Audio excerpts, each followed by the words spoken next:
biggest myth about cybersecurity?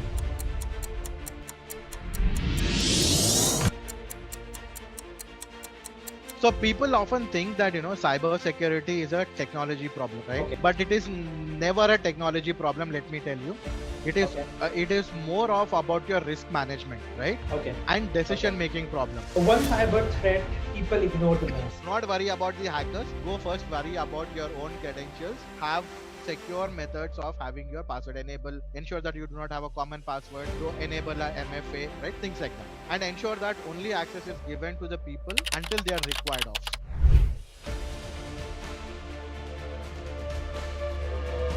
One cyber skills everyone must learn. Verification discipline is one cyber security skill, no matter the age, okay, no matter their working status, everyone should adopt verification discipline. Before you click any urgent links, before you install any app, before changing any details, right? Please verify through a second channel.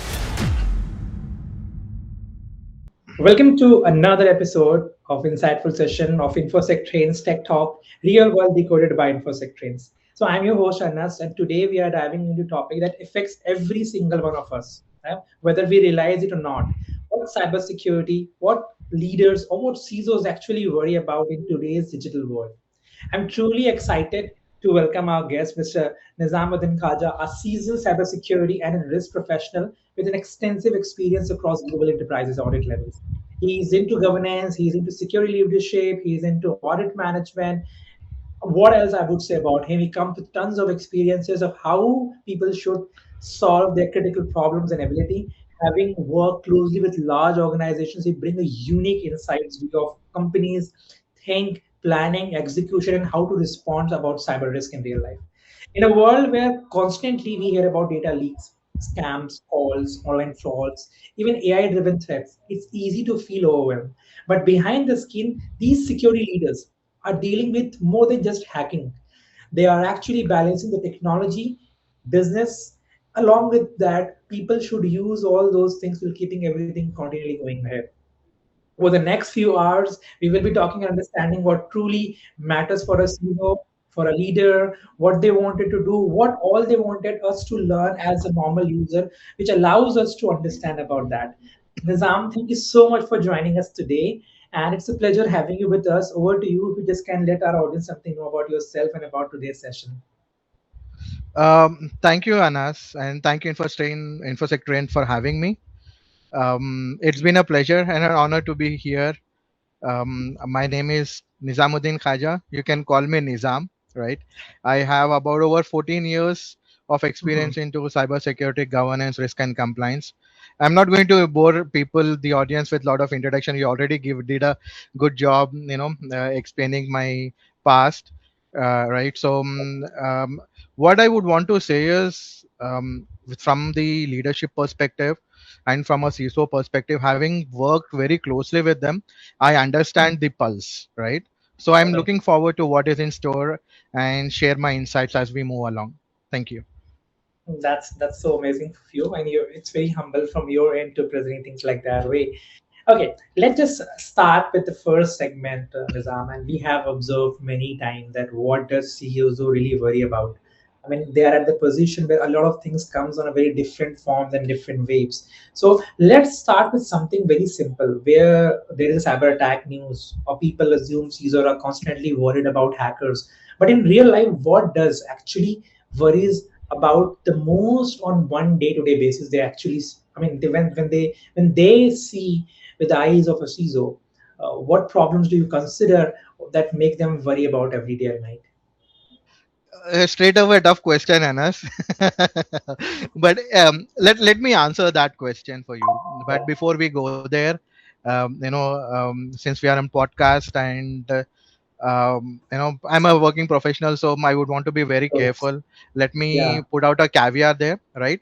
So the views and opinions that I'm expressing during this particular podcast, they are Mhm. completely solely my own and on my personal capacity, right? Say they do Yes. not Yes. reflect or imply any official position policies of my current employer or Right. any of the affiliated organization that I work with. right? It is purely for educational and informational purposes that I am going Correct. to share my thoughts. I'll try to do justice. Okay. But that's an interesting question that you have asked, right? Cyber security attacks in the news. Okay. um, and the CISOs being constantly worried about hackers. Is it really the say, right? Do we worry about, or leaders worry about hackers on a day-to-day basis, right? Okay. Before I could answer that question, right? Let me break that down into smaller components. Okay. Okay. People assume that cyber attack is equivalent to a breach. That is a very big misconception, right? So then what do you understand by a cyber attack, right? Cyber attack is nothing but a deliberate attempt. It's an Okay. attempt, right? Okay. Let me be very clear. It's an attempt, right? Mhm. To compromise our confidentiality, integrity, and availability of our computer or a network. So this Okay. is a simple, very basic definition, right? In simple words, someone who has a malicious intention, generally per se, it can be a criminal hacker, right? Who Mhm. tries to get into our organization and tries to do something malicious. When I'm saying malicious, it can be stealing your information, installing Okay. some backdoor, right? And bringing our services down. So this Okay. is a typical setup of an hacker. That is what is the intention, right? Now, having said that, what qualifies for a cyber attack? There are many forms, right? It can cyber attack comes in many forms. Intrusion, Okay. as simple as breaking into your system using a stolen password, Right. right? That is an intrusion. He's trying to come into your system. Okay. Okay. Another one, like I told you, malware infections. Okay, once he's into your system, he'll not keep quiet, right? That is not he there for, right? What do Absolutely he true. do? He would try to send some viruses, uh, you know, uh, put in some code in there, right? A spyware that infect your system and it will expand to the network. Okay, Exactly true. that is the other segment. And the other one, which is very fascinating and very close to my heart, and this is a table discussion, and every CISO in any organization you take would be interesting, would be for understanding phishing and social engineering. That is Okay. tricking user into revealing sensitive or confidential information, Okay. either via phone call or via click of an URL, Mhm. etc. Right? Mhm. So this is what is a different forms. Okay. Now, having understood this particular pointer, attack, a simple attempt to bypass your control, security control. Okay. If he's actually done it, then you will term that into a pointer of term called incident. He's Okay. successful, meaning he gain unauthorized access to your systems. Okay, that is a breach. That's a violation of your policy, because your policy clearly says no unauthorized person should be given access into your systems. Now, hacker is an external entity. He came into your system. He came into your system and is trying to do something, right? What is he trying to do? He's stealing away the data, right? So that unauthorized acquisition of sensitive data is called as a true breach, Okay. Got right? it. So this is what is a pointer, just as for the audience, right? Just to understand, to clear up the misconceptions and tell them this particular pointers. Now, Right. to answer your question, on a day-to-day basis, what do CISOs worry about? Correct. Okay. First thing is resilience. What do I mean by that? If something goes wrong, can we still run the business? Right? I repeat Something once again. something similar to BCP. In a way, it's not BC. Again, BCP and resilience is just not, two faces of the same coin. I would Okay. come to that, Yeah. right? So the question would be, if if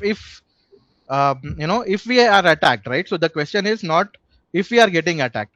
That is taken, Okay. right? Any organization you take, Okay. major breaches that you understand, and even from a report from IBM, right? Mhm. People like organizations that have participated in the survey, close to 70% of them, they say that some or the other form of attack have happened. Okay, Okay. right? So now, to point is, it is no longer if we are attacked. Okay, will we get attacked? It's not that particular question. Now, if we get attacked, can we recover faster? Okay. Can we recover? Right? So from that Oh. particular perspective, the constant ask is, do I have my backups? Are they Okay. working fine? Am I testing it on a periodic basis? Okay. right? Right. And how long is that when I test it, I'm able to understand that business will be down, right? Okay. So these are the particular aspects that would be coming into a CISO's mind when you say Mhm. on a day-to-day basis, right? So this is that particular point. And I would like to also quote George Kurtz, right, who is the CEO of CrowdStrike. He Okay. constantly and repeatedly emphasizes, right, it is not about the breach, but how long you are down, because downtime hurts more than the hack itself.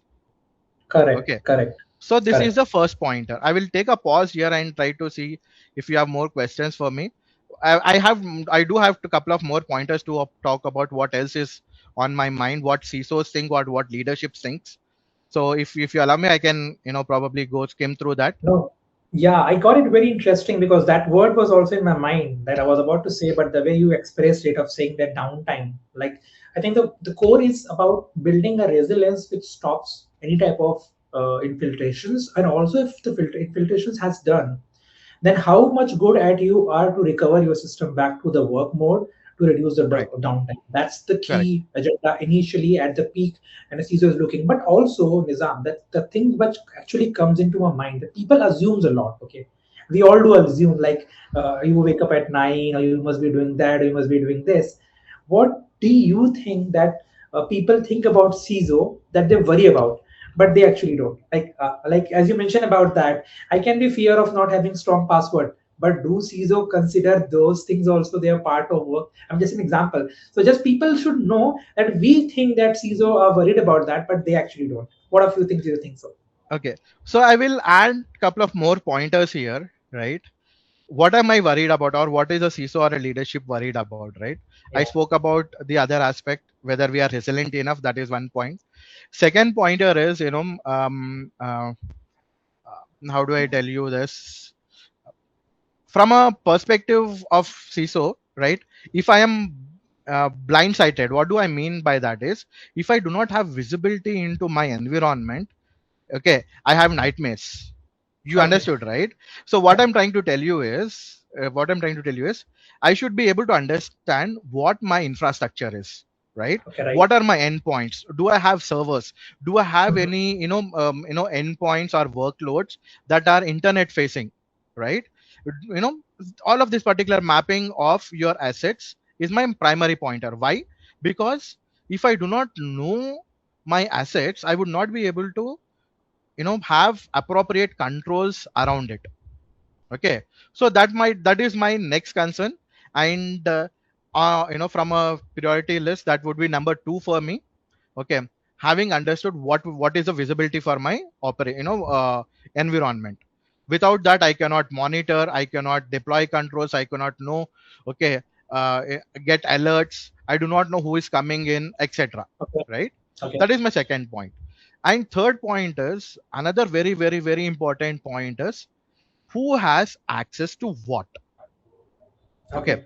Now, um, you know from most successful intrusions that you have seen in the past, any cyber attack that have happened, right? They are identity led. What do I mean by that? Stolen credentials, session tokens that are active, okay, Okay. excessive privileges, too many admin accounts, old Mhm. accounts not being removed, no Mhm. MFAs at all, right? Okay. Overly permissible service accounts. These are all the identity related aspects that lead to a Okay. catastrophe. Okay. Mm. So that is the third point which I would want to highlight. Okay. And fourth pointer, right? I will not want to bore more with the details. I'll just touch base on the simple aspects, right? Vendors. This is Oh, like. another very, this is the biggest nightmare, and this is a board topic. Every time you go, you take SolarWinds, you know, as a supply chain attack that have happened, right? Move it, vulnerability that had happened. You, there are many numerous ones that have happened in the past. I'm not going to get into each Mm. detail, right? But when I'm saying vendor, our Mhm. digital boundary, right, modern enterprise boundary doesn't exist anymore. Okay, that is the statement given by Phil Venables, who is the CISO of Google Cloud, Okay. right? What do you mean by that, right? That means that earlier you used to say, okay, my organization is only off-prem. Then we said cloud. Okay. Then we started giving out information to different vendors. You have Okay. SaaS providers, you have cloud vendors, you have API integrations, you have payment gateways. These are different vendors that are sitting in our ecosystem.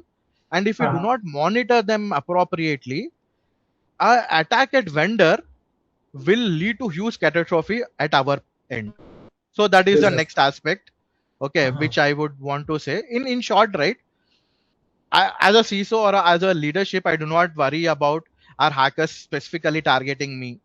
Is there a Okay. genius hacker who is trying to, attack a study, open our environment and study us right now? That is not of my bother, right? My Okay. bother would be, are we resilient enough? Is my Hmm. environment visible to me if I want to protect it? Are we prepared enough, right? So When true. I'm saying prepared enough, do I have enough resources? Do I have enough tools, right? And in today's era, unpreparedness is optional, right? Okay. Very true. Right? Unpreparedness is optional. You do not have the privilege to be unprepared anymore. With that, I take a pause, and let this Yeah. particular pointer sink in. Correct. Nizam, just as a normal purpose user, because CISO is not only taking care of a specific organization, they are also the face of society. Because when they go to the public forum and they talk to the people, they come up with a lot of expertise, experiences, which generally everybody should follow. I mean, the cyber news, the real incidents, and everyday fear. Every week we hear about data breaches, scam calls, bank frauds, airline hacks, hospital attacks. I mean, leaked personal data. Just from your perspective, from your experiences, which type of cyber incident actually worries CISOs the most about today, and why it is so? Okay. And if you wanted to add a general guideline for the general purpose users also, what you would love to say on that? That's a again a tricky one, right? Yeah. Out of many attacks, if I were to choose one, right? If I were to Yeah. choose one, Yeah. which troubles the most would be the attack that would shut down the entire business operations, right, Okay. and steal data. So Okay. classic combination, I would say that would be a ransomware attack, Okay. Got it. right? So that would be the number one worry from my Mhm. experience. Okay, why? Next question is, why is it a biggest fear? Like I Okay. told you, systems will go down. Okay, Got it. employees cannot work anymore. Customers will start, when if they do not start, if they cannot access the services, they will Right. start having complaints push into your Hmm. boxes, right? And if business stops, naturally there is a revenue loss. Okay. Okay, let me take a practical example, right? So there is an organization called CDK Global. I hope you have heard about it. In True. 2024, right, they were Yeah. hit by a significant ransomware attack, okay, Mhm. which led to 25 million ransomware payment, Payment. okay, Right. and close to 15,000 car dealerships were not able to carry out their daily operations, and they Exactly. all had to resort to a manual activity. Okay. True. Another Remember. favorite of mine from Indian perspective, you would have heard Ames Delhi. They were Yeah. also, He was that right. a victim of ransomware incident. Hmm. Okay, and that particular aspect, right, is very deadly. I'll just Okay. try to come across the pointers, right.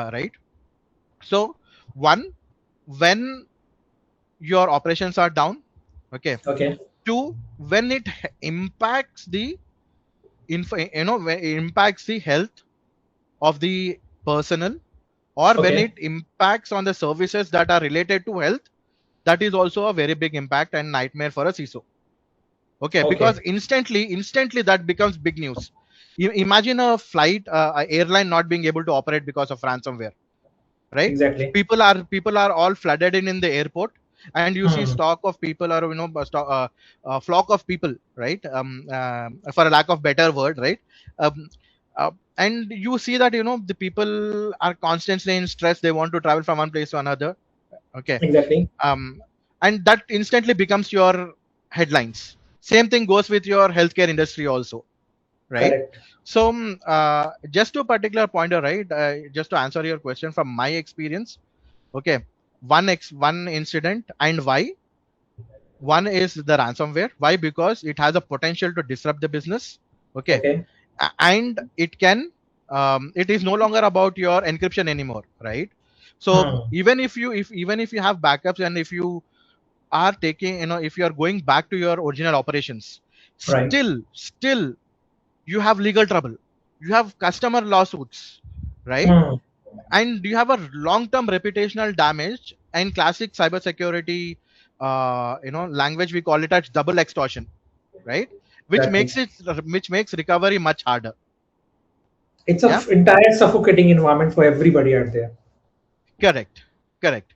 So if you have that particular aspect, right, especially if you are in a sensitive area, it creates immediate leadership pressure. What do I mean by that? If a ransomware hits, immediately CISO is our number one person who gets called. Okay, board wants answer, what happened, why did it happen, right? Where our backup signs where backups were tested, right? did Correct. did we have monitoring in place, right? Hmm. Could this particular incident would have been what do you say, um, um, how do I tell you this, right? Could have been detected early, then after the attack would have been happened, right? Right. So the constant pressure, it's intense. So the war room is intense, man. You should be in that particular spot. But um, uh, in short, what I would say is ransomware would lead to immense pressure on business leadership. So that gives CISOs nightmares. Yeah. True. Over that, just if we dig down into some real life examples, Nizam, from you, like I would never wanted it something like that to happen. But if in case tomorrow a large bank or an airline suffered a cyber attack, uh, what would be the first thing to worry in the first 24 hours for a CISO? I mean, let's say if something happens, right? What was the initial checklist? Because generally, a lot of people follow a strict guidelines, but as an individual level, what will be running in his mind for initial 24 hours? What needs things to be done? Okay. From a CISO's perspective, let's say suppose let us take an example. You said airline, right? Yeah, Be it any industry that has a potential to have a lot of disruption, be it especially in service industry and industry which serves finances, and industry that serves the healthcare. Okay, we will talk correct. generalize all these particular three industries and let us talk that. Okay, 24 hours is what you said you have been given me, right? So from 0 to 2 hours, what I would do is I would confirm and triage. What do I mean by that is I would try to understand whether that particular alert that is there, is it real or is it a Okay, false positive? What okay, systems have been impacted? What data has been stolen? Are any okay, critical systems down, right? This will give me, as a CISO, this will give me a contextual awareness, so that I will correct. understand, okay, it is a critical, it is a severe, or it is a low impact, attack, right? True. Then once I understand that, my 2 to 6 hours, hour 2 to hour 6, what I would Mhm. do is I will try to contain and limit the damage. What do I mean by Okay, that? From the point of earlier point I told you, I will understand whether there were any accounts that have been breached. So what I will hmm. do is I will block those accounts. Okay, Okay, any servers that have been infected, I will isolate those systems. Okay, any paths that the hacker is trying to get in, I will okay, disable those particular accounts or those remote access paths. Okay, basically why am I doing this? In order to make sure that the escalation does not happen. In short, stop escalation. That would be the correct, second aspect. Okay, third point is evaluate the impact. Once I know that it will not spread further, I will evaluate the group and regroup and evaluate which services got the disrupted. Are any customer funds or records at stake? Any hmm. healthcare data that is at stake, that is sensitive information that got exfiltrated, right? Should I inform any regulatory authorities or bodies? Right? If healthcare information is compromised, I need to inform the HIPAA Inform. body, right? Correct. In India also, right? In India also we have certain directions. right? Indian regulations that require us to report within 6 hours, some of them Correct. 8 hours, right? So I need to understand what is the damage assessment, and I also have to parallelly take care of compliance obligations. That would be my 6 to 12 hours. Okay. And from 12 to 24 hours, communicate and coordinate, right? See, you are doing Okay. a lot of background work, you're trying to contain it, but there is distress from the customers, right? Hmm. There is distress from the environment. Leak news has leaked out, right? There is media scrutiny, right? Other industry leaders are looking at you, right? So Correct. these are all things that are happening in parallel when you are trying to address the issue. So communicate and coordinate. What would I mean by that? I would brief the CEO board, right? I'll Hmm. brief what has happened, what pointers did we do. Okay. Now, as a CISO, I'm in no capacity to directly deal with the customers, right? So what I would do, I will involve legal, I will involve PR, I will involve the customer support team, right? Who will in turn have templates that are defined, and we reach out to customers, to the investors, so that they feel protected. That is how Exactly. I'll ensure the organization responds well, right? Hmm. So, in short, what I would say is handling your information incident or containing your incident is one end, and communicating and coordinating so that you do not have a negative effect towards your organization would be the other aspect. So, to sum it out, this would be what I would do within 0 to 24 hours of my time in case I have a breach in my organization or for any organization.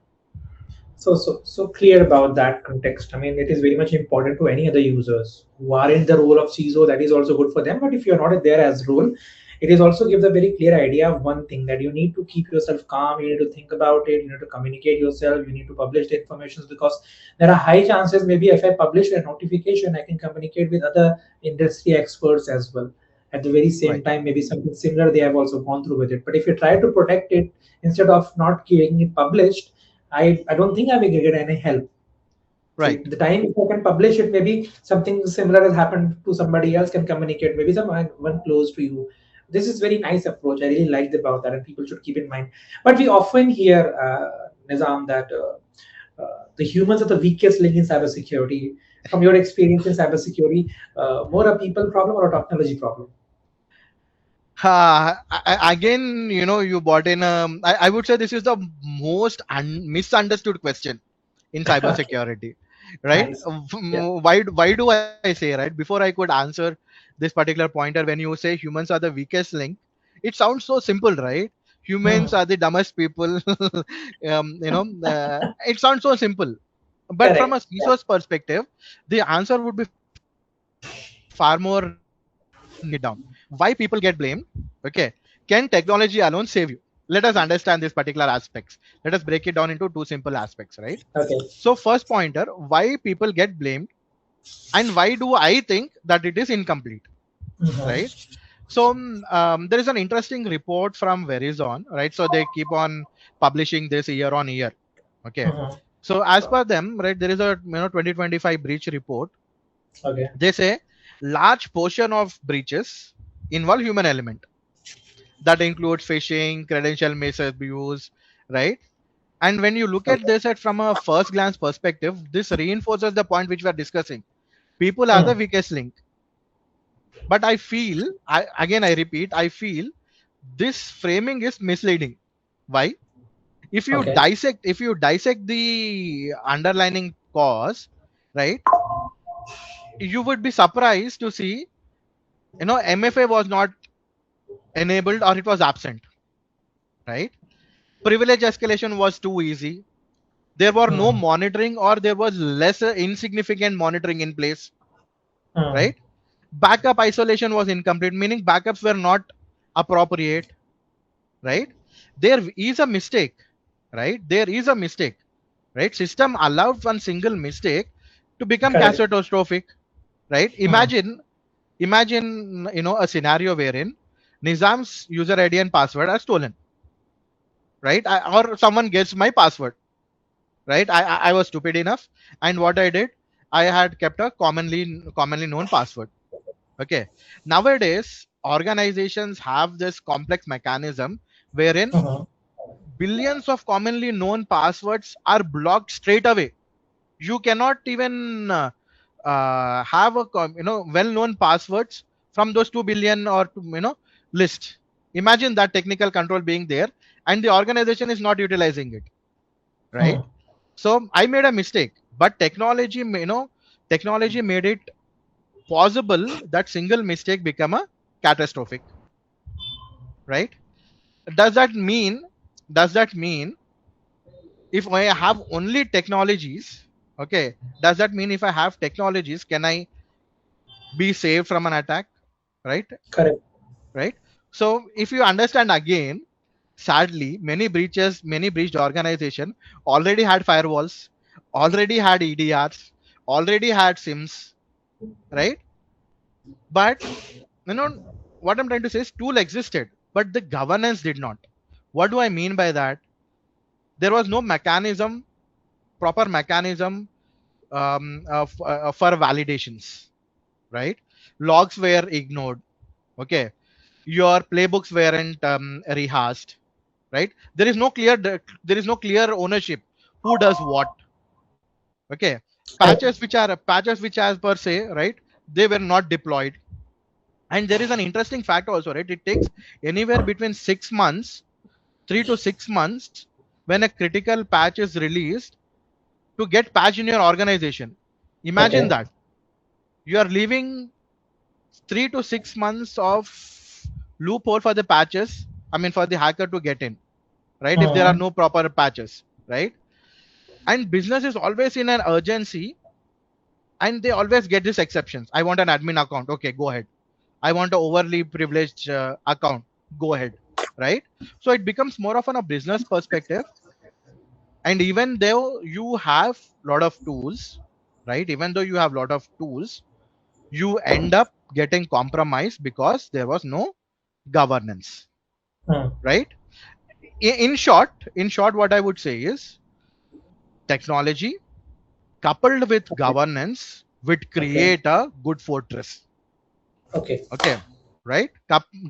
Technology coupled with governance would create a good fortress so that it becomes literally impenetrable, right? Hmm. Your organization becomes literally impenetrable, even if there are issues from human being that inherently takes care from the design perspective. Okay, so that is I my mean, answer to you. Thank you.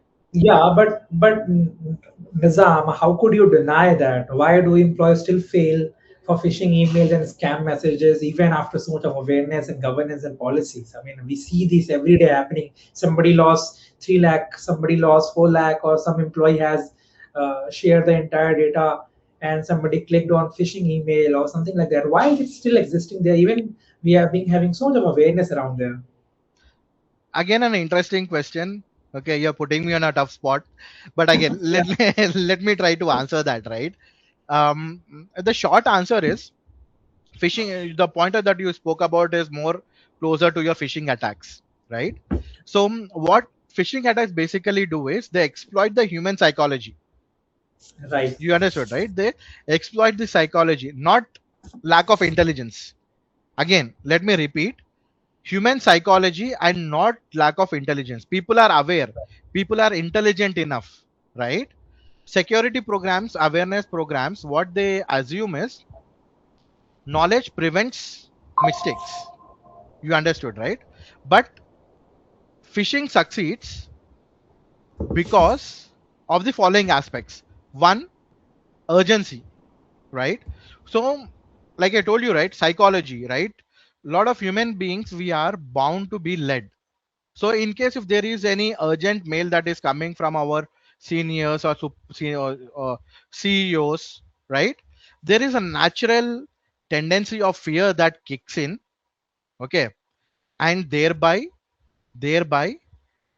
employee or that particular person falls into that particular track. Okay, and mind you, a well-trained employees also can make mistakes because they are constantly multitasking, right, Anas? You are just not working for one particular task on any given day. right? So your mind is full of tasks that needs to be executed one after the other. Okay, kind of constant time pressure, constant fatigue. Okay, so these are the aspects that I feel are a human psychology weak points. That is where hackers try to encash on. Okay, so this is the aspect why I think, though we have a lot of awareness around it. Okay, uh, awareness will reduce the risk. Okay, awareness certainly will reduce the risk, but it cannot eliminate it.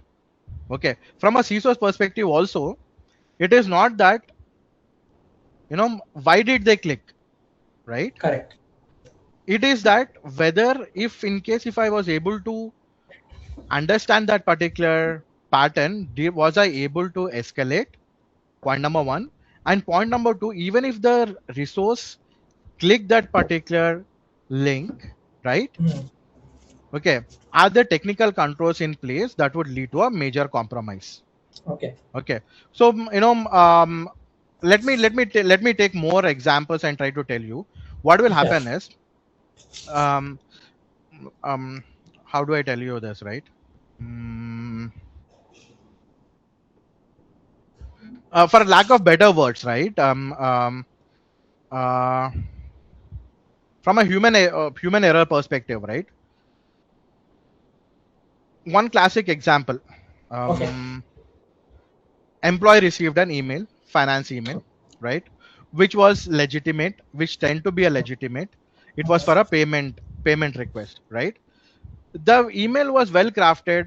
It referenced a real invoice. Okay, it used a similar domain spelling. These are all the, again, like I told you, the human psychology, right?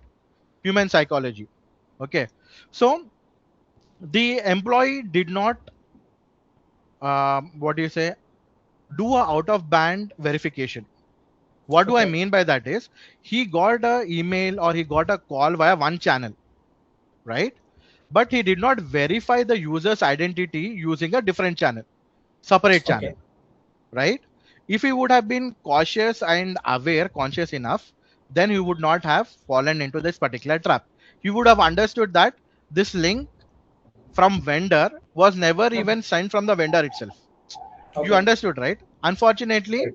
millions of dollars were transferred to fraudulent account, and once the amount is gone, it is unrecoverable. You understood, right? Correct. um, so in short, we need to have more scrutiny. Okay, in terms of secondary verification, right? Whenever there is a new bank account for a vendor that is being given, there should be a flag. Okay, Hmm. and the final aspect, like I told you, out of band verification must become a mandate. This way we Okay. can avoid the mistakes. Okay, Nizam.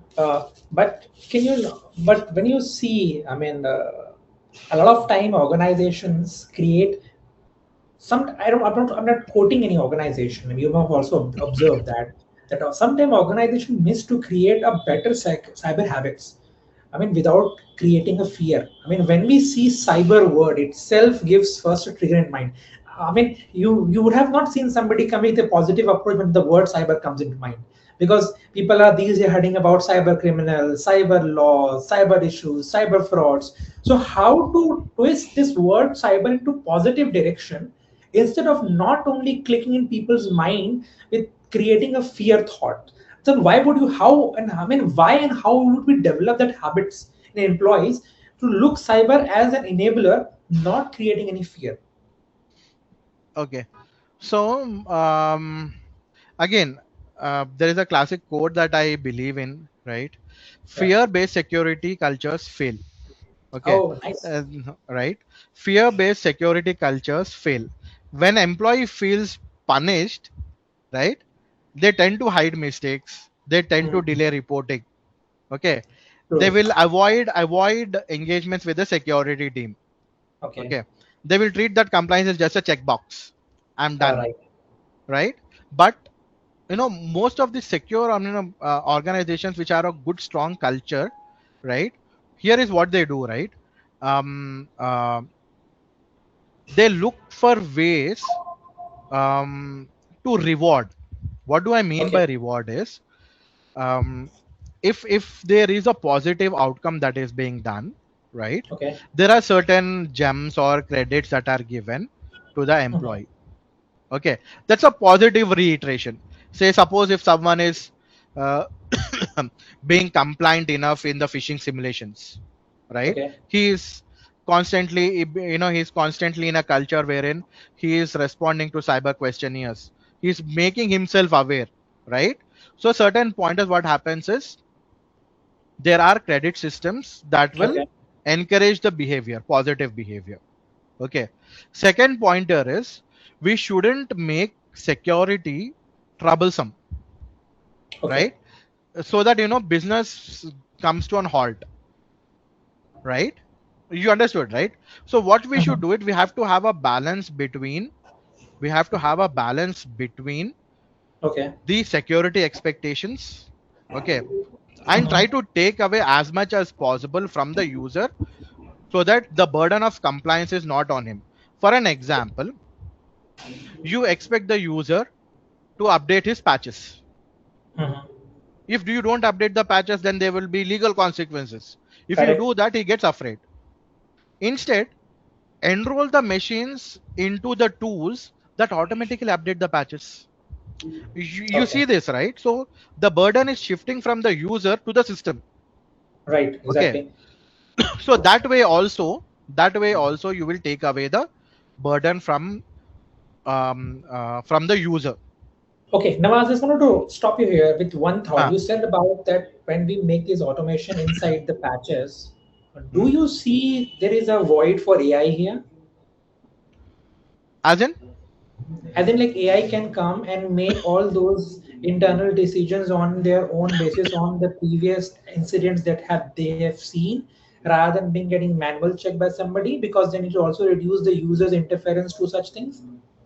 see, currently we are not there yet. That is what my Okay. Yeah. belief system is, right. Okay. So we will slowly get there when we go into an agentic era, which is Mhm. fastly happening, right. Uh-huh. So from AI being in assistant mode, it will go into an Okay. actionable mode. So that is another interesting topic, that we can debate on, right. Yeah. Right, so again, that is a pointer, right. So if your question is making the behavior secure, then I would feel that reward system and taking Mhm. away the burden of compliance from a user to Mhm. the system will go a long way to create a what do you say, secure culture. Okay. That's very nice.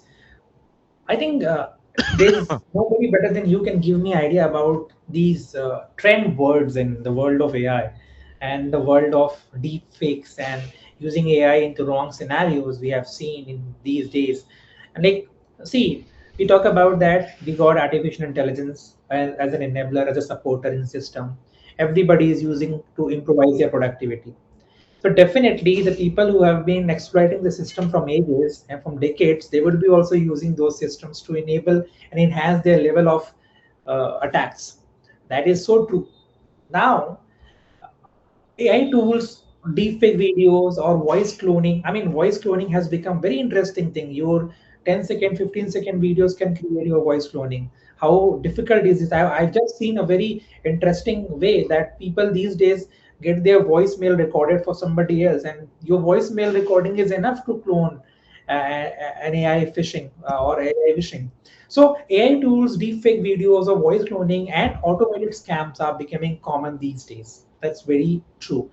Should everyday people be worried about this, or it's just a wave of threats that we can see for a couple of years by the time we get our system more secure? Okay, so this new wave, right, which you are talking about, AI tools, deepfake, voice Yeah. cloning, right, automation scams, Yep. okay, they do matter, right, Okay. because it scares the deception, right. Now with Mhm. just piggybacking on the previous questions that you have asked, right, AI being an enabler, it Correct. is an enabler for an engineer, and it is also an enabler for people someone is trying to do wrong, right. Why? Because scammers or scams have become cheaper to run, harder to Mhm. spot, and have become more personalized. Right? Even law enforcement agencies nowadays, they have given explicit warnings that generative AI, or right, increasing it is becoming Okay. increasingly believable. Okay, fraud related to artificial AI intelligence is becoming Mhm. increasingly believable, and the Okay. volume of fraud that is being committed, it is also is increasing. Right, in past what used to happen is when we look at an email, we'll say, okay, this is a broken English, this is a generic email, right, this is a clumsy impersonation. Mhm. Okay, and people used to ignore it. But now generative AI has changed that. Right, What? That's true. language personalization, like you said, right, having few seconds or few seconds of your audio recording, or the way Mhm. you write, right, Mhm. it becomes so, the AI is able to um, make it the messages so convincing in any language, mind you. It is just not Okay. English, right, Right. any language, right. It is able to match the tone, match the context quickly, right. So this particular aspect, which everyone should be worried about, is impersonation scam. That is the number one risk, I would say. Okay, Okay. wherein deepfakes and voice cloning will hit the normal people at the hardest, right? Mm. Because they will do a trusted impersonation. For an example, Anas is a very close friend of Khaja or Nizam, Right. right? Right. Okay, your YouTube videos are already available. Correct. Okay, so what they will do is they'll try to impersonate you, and I, being Nizam, who trust your Correct. face, they are very easily tricked. Right, does he look Right. like your friend, does he look like your father, does he look like your daughter, right, is he a CEO, is the voice coming in CEO's voice, right?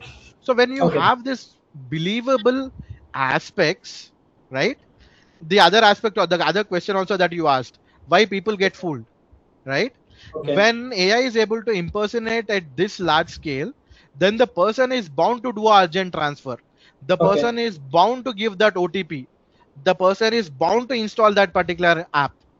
Okay. You understood, right? I'll try to quote an interesting example as well, right? There is a Hong Kong phone reportedly, right, who Okay. lost over US $25 million Okay. after employees were deceived using a deepfake Okay. impersonation. Okay. Okay, someone from a leadership team, his likeness was impersonated, Hmm. and that led to the employees believing that he is a senior member Correct. calling us. Okay, Hmm. and they transferred $25 million.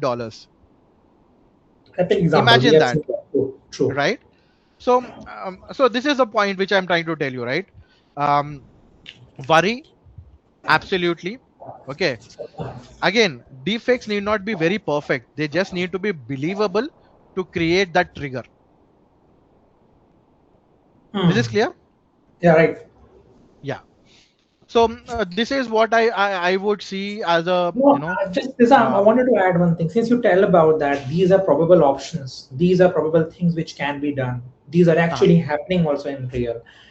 What some simple precautions or common people can take against these AI scams? Because this is going to be a wide audience. So, what simple precautions you can give to a common people that they can take against these AI based scams? that's a interesting question. I would like to piggyback on my previous answer that I gave you, Yeah. right? Okay. And this is the game which I'm trying to play with my son as well, right? now that Very good. now that uh, impersonations have become very, very, very common, right? Mhm. And you would have seen this case, right, wherein there are seven sheeps. Okay, and Hmm. wolf comes to at the door, and she says, I am your grandma, I am your mother, right? Correct. So and there is a smart young one who said, what is the password, tell me What is what the is the password? password, Right. right? So this is what is as out of band verification, secondary way of Mhm. verifying, right? In case if you get a call, right? For an example, someone is saying, there is an urgency, a voice clone stating, God forbid, right? Again, let us take me and you as an example. We are very good friends, right? Okay. Anas gets a call, okay, claiming that, Arey, this is Nizam, I am stuck in office, I'm stuck in hospital, right? I'm stuck in hospital. Can you please transfer ABC money, right? Correct. So stop there, right? As an individual, stop there. Okay, look at the number. Is it known to you? No. Immediately disconnect. Now use your brain and dial up the person, Okay. right?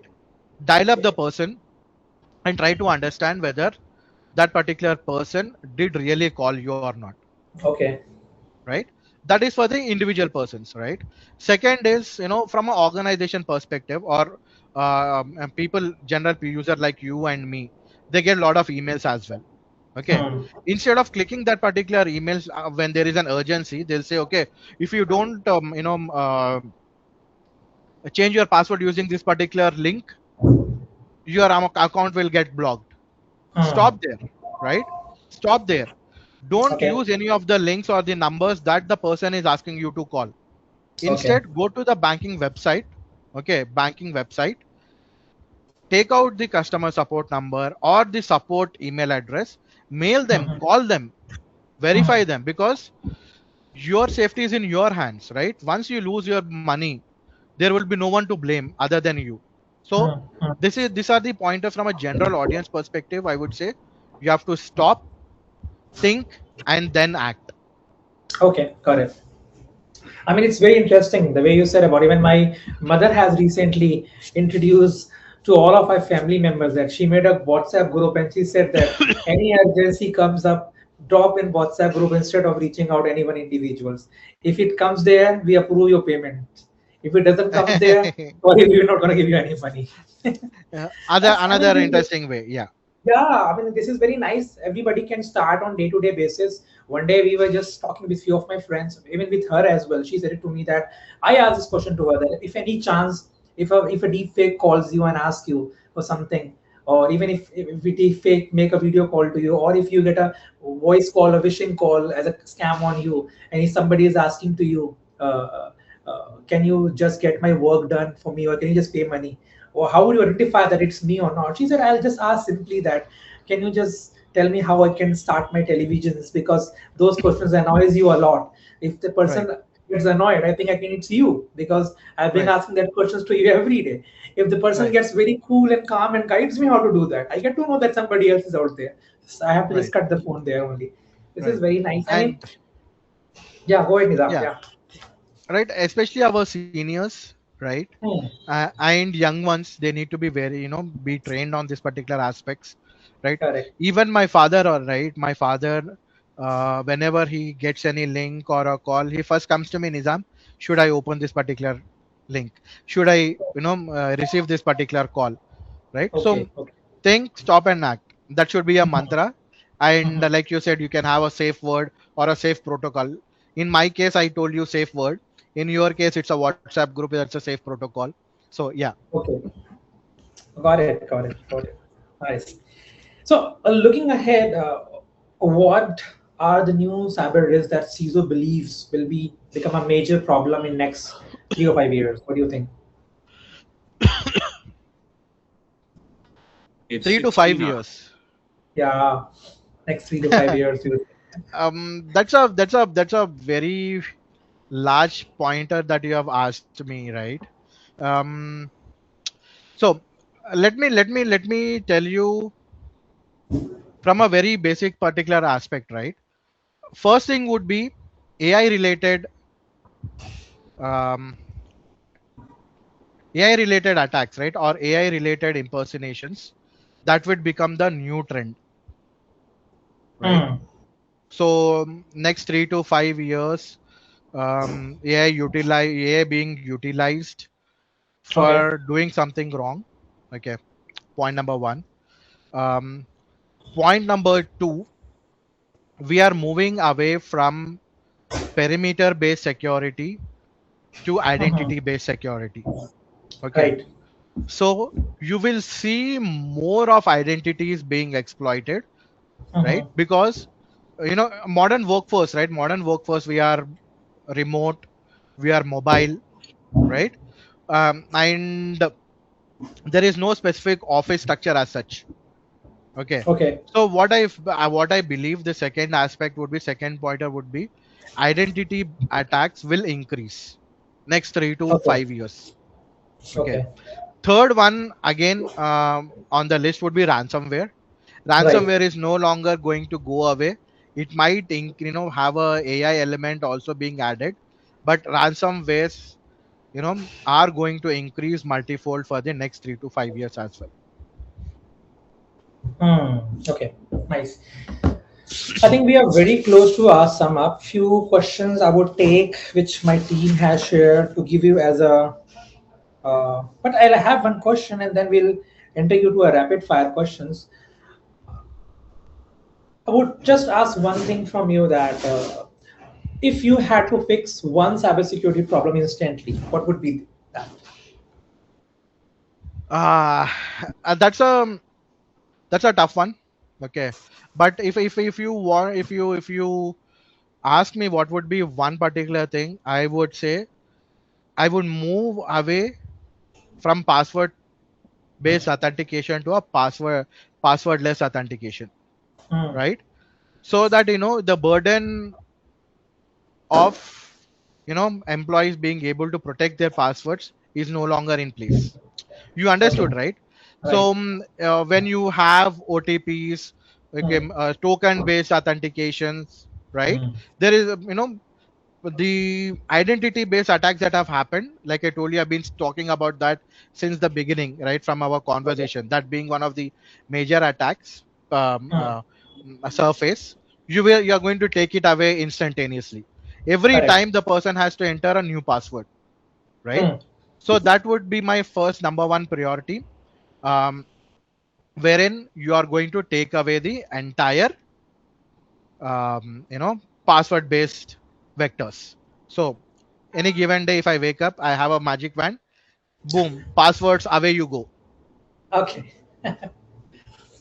That's very very very innovative way of explaining things, Nizam. I really loved the example and the thing that had actually came into picture. So let's just start it with some quick rapid fire questions the team has given for you. If you're ready, you can just quickly give answers in seconds about that. The If first you question can I will give go me ahead like with two is seconds, let me refill my water. Okay, yeah. Take it. I'm ready. Okay, let's just move to the next one. So we have total 5 questions for you, and it'll be a rapid fire questions. You can give it an answer. This is not mine; it's given by the team because they wanted to have quick answers on that from you. Let's just get started with that. The first one is this: the biggest myth about cybersecurity. Okay, so people often think that cyber security is a technology problem, right? I'll Okay. try to be very very short and crisp, right? Yeah. But it is never a technology problem. Let me tell you, Okay. it is more of about your risk management, right? Okay. And decision Okay. making problem. What do I Mhm. mean by that is, most major breaches, they just don't happen because someone lacked tool, right? Okay. They lack because your risks were not managed properly. What do I mean by that? Mhm. Anas was provided access, over granted of the access. He required L1 access. He's being given L3 access. Okay, right?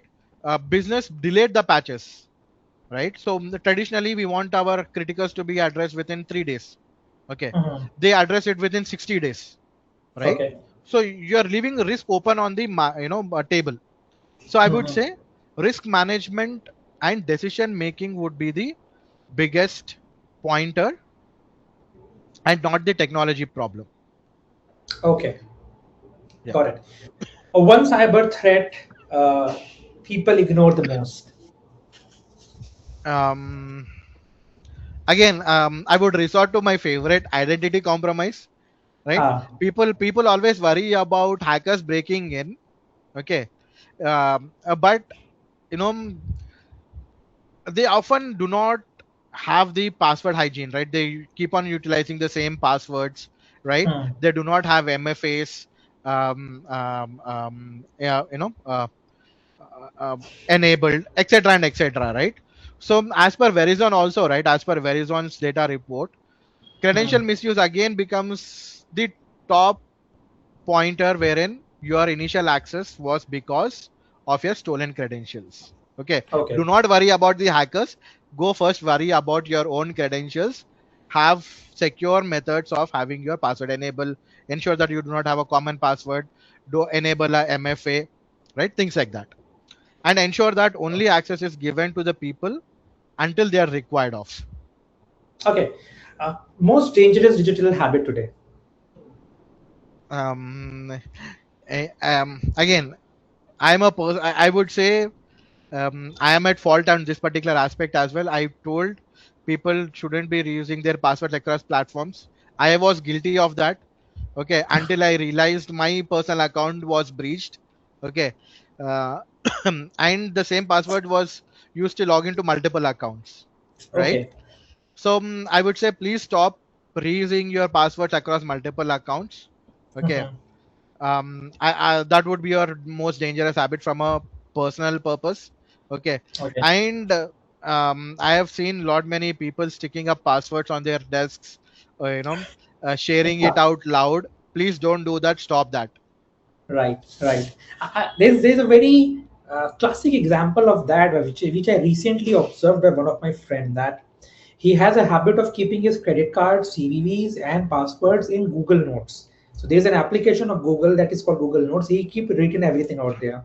Once what happened, his Gmail account got compromised because of his password nature, and there the user directly get, the person who hacked the account has got access to entire Google Notes and can immediately reset multiple accounts and did multiple payments, and a lot of things have happened. People still think that that if my credit card and CVV has been just get billed to somebody, I will also still get an OTP. If my account has an MFA, I will still get an option of credentials. But you need to understand that that doesn't allows you to be get safe exposing your data to public and inviting such smart hackers or people who still have a backside door which can they use to just iterate your system. I think that's a very good habit, which you really said, that you always keep your information protected, even though you have multi-factor authentications or other layer of securities as well. Very nice. Right. This, So, the second last I would ask you that one cyber skills everyone must learn. okay. I would piggyback on the pointers which I told you. Verification discipline.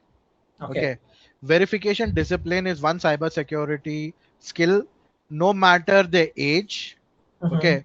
No matter their working status, everyone should adopt verification discipline. Okay. Before you send money, before you share any OTP, before you click any urgent links, before you install any apps, right? Before changing any details, right? Please verify through a second channel. Correct. Okay, right? So all scammers, especially with relates to deepfakes and AI scams, right? Impersonation becoming very realistic. They all rely on urgency. Okay. Hmm. So again, the mantra I would like to repeat, Anas: stop, think, and act. Right. So always follow this protocol, Yep. and verification will defeat speed-based deceptions. Okay. One sentence advice for future young CISOs. Okay. So in a capacity of being worked with CISOs, right? What I would say is, if I, to my future CISO, if I future Nizam will be a CISO, let me rephrase the question in that particular manner, right? Yeah. So what I would say is, just don't be a tech savvy person, right? So I know as a CISO you have an inclination or itch to understand. Okay, hey, you talk about EDR, talk about firewall rules, talk about all technical jargons, right? Right. No, no, right? For me, first understand the revenue model, the Okay. business which you are working in. Understand what are the critical assets for the organization, what brings in money, right? Which services, which assets support your operations, right?